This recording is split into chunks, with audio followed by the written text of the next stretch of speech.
Bienvenue sur Azimut. Ici, nous parlons orientation. Retrouvez tous nos contenus et nos outils pour les parents sur azimut-orientation.com. Bonne écoute.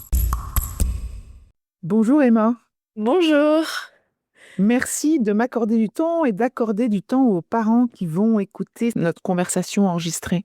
L'idée, c'était de vous entendre sur votre retour d'expérience de vos études et de voir avec vous comment vous analysiez le fait que vous ayez réussi à passer cette première année de médecine qui est tant redoutée par les parents. Alors, on va peut-être commencer par présenter quel genre d'élève vous étiez au lycée. Alors, j'étais une étudiante plutôt lambda, on va dire. J'avais les matières maths, physique, chimie, SVT en première. J'avais des notes dans la moyenne, hein, aux alentours de 11,5, 12 de moyenne, à part en maths où j'étais vraiment mauvaise. Mais c'est une spécialité que j'ai arrêtée en terminale, mais ça m'a pas empêché d'obtenir mon bac avec une mention assez bien. Aujourd'hui, vous êtes en études de maïeutique, donc de sage-femme, si je ne me trompe pas. C'est ça. Est-ce que c'était déjà un projet que vous aviez à l'époque? Non, pas vraiment. De base, c'était plus la médecine en général, plus axé sur l'urgentiste ou la pédiatrie. Mais c'est lors de ma première année de médecine où je me suis un peu plus renseignée sur les études de sage-femme. Et c'est vrai que j'ai fini ma première année en me disant c'est 50-50, soit j'ai une place en médecine et ça me va, soit j'ai une place en maïeutique et ça me va aussi.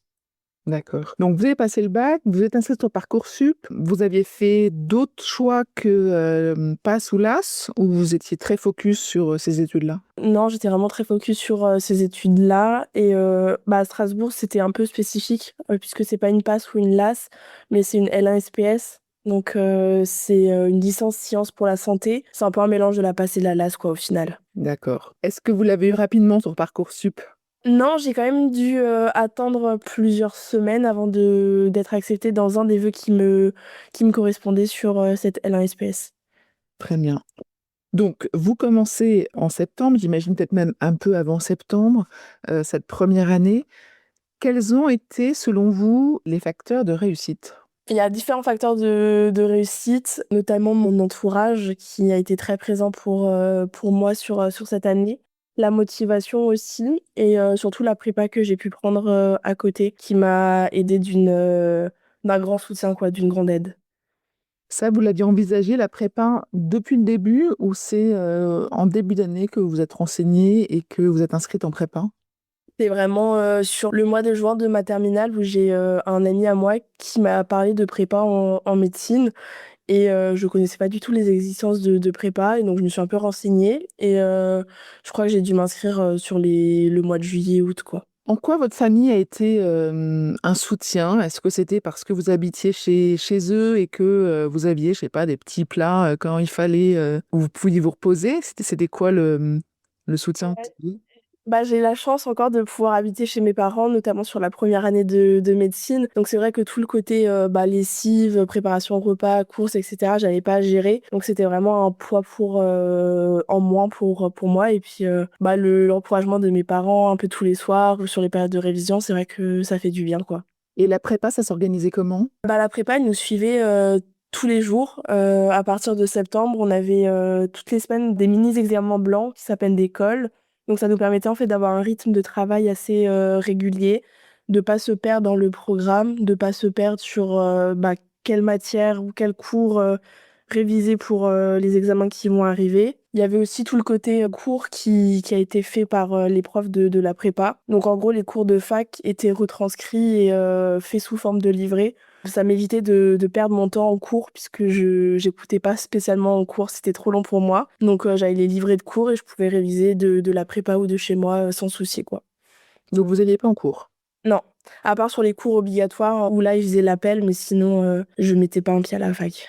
Et donc la prépa, vous dites, il y avait ces livrets de cours, il y avait ces cols régulières qui vous obligeaient à avoir un rythme. Est-ce qu'il y avait d'autres apports de la prépa? Oui, il y avait des vidéos aussi, quasiment tous les cours. Il y avait des mini-vidéos qui réexpliquaient les notions du livret, les notions de cours. Il y avait tout ce qui était QCM aussi. On avait une plateforme de e-learning. On avait des milliers de questions dessus sur tous les parcours, toutes les matières, tous les chapitres, pour vraiment s'entraîner tout le temps. Et aussi un soutien psychologique. On avait un parrain ou une marraine qui avait fait le même parcours que nous à l'époque, qui était en 2e ou 3e année en études supérieures dans la santé et qui nous suivait tout au long de l'année. Et en plus, on avait un prof de la prépa aussi qui était prof référent. Donc, c'est un peu comme un prof principal au lycée. Et donc, il prenait rendez-vous avec nous pour faire le point régulièrement, voir comment on allait moralement, etc. Enfin voilà, c'était une aide aussi psychologique. Vous avez eu des hauts, des bas? On a, oui, des hauts, oui, des bas aussi. Beaucoup, surtout sur le mois de novembre ou février encore, où c'était des périodes un peu compliquées pour tous les étudiants, on va dire. Mais voilà, on en remonte toujours. Le fait d'être en prépa vous a aidé? Oui, clairement. Je voyais que les autres de la prépa aussi étaient en difficulté, donc on s'écrivait entre nous sur le Discord pour se motiver. Et les profs aussi étaient là et ils essayaient toujours de ramener un peu de bonne humeur, enfin de bonne ambiance, avec des petits mots encourageants, ce genre de choses sur les périodes avant les examens, sur les périodes de révision, sur les périodes dures en général, quoi. Est-ce que ça s'organise avec des principes de concours, un premier semestre et puis un deuxième semestre, c'est ça? Ouais, c'est ça. Sur Strasbourg, comme dit, c'est une L1 SPS, donc on n'a pas des examens finaux, on a des examens en contrôle continu. Donc par semestre, on avait 3 examens continus et à la fin, c'était la somme de tous ces examens, quoi, à peu près. D'accord. Et donc vous, en fin d'année, vous vous retrouvez avec un classement qui vous permet d'aller en maïeutique ou vous auriez pu aller ailleurs? Alors, on n'a pas vraiment eu de classement, mais la position de mes notes a fait que j'avais que le choix d'aller en maïeutique. OK. Et donc vous étiez contente parce que vous aviez Et décidé que c'était éventuellement, c'est le ça. parcours que vous alliez faire. Parfait. Où est-ce que vous en êtes maintenant? Actuellement, je redouble malheureusement ma 3e année de maïeutique, mais c'est un métier qui me plaît et les études qui me plaisent malgré la complexité des études. Mais voilà. Vous êtes restée en prépa la deuxième année ou vous êtes partie de la prépa en deuxième année? La prépa ne nous suit que sur la première année du concours. À partir de la 2e année, c'est vraiment les amicales ou les facs qui vont prendre le relais. La prépa n'est plus là comme soutien. Mais j'y travaille actuellement en job étudiant à la prépa. Vous êtes vous-même marraine de jeunes étudiants, c'est ça? C'est ça, j'ai pu être marraine d'un groupe de 7 étudiants l'année dernière. Génial, super. Est-ce que vous auriez un dernier message à destination des parents qui nous écoutent? Les parents, je sais que ça peut être très angoissant pour les parents, en fait, de suivre un enfant qui part dans les études de santé.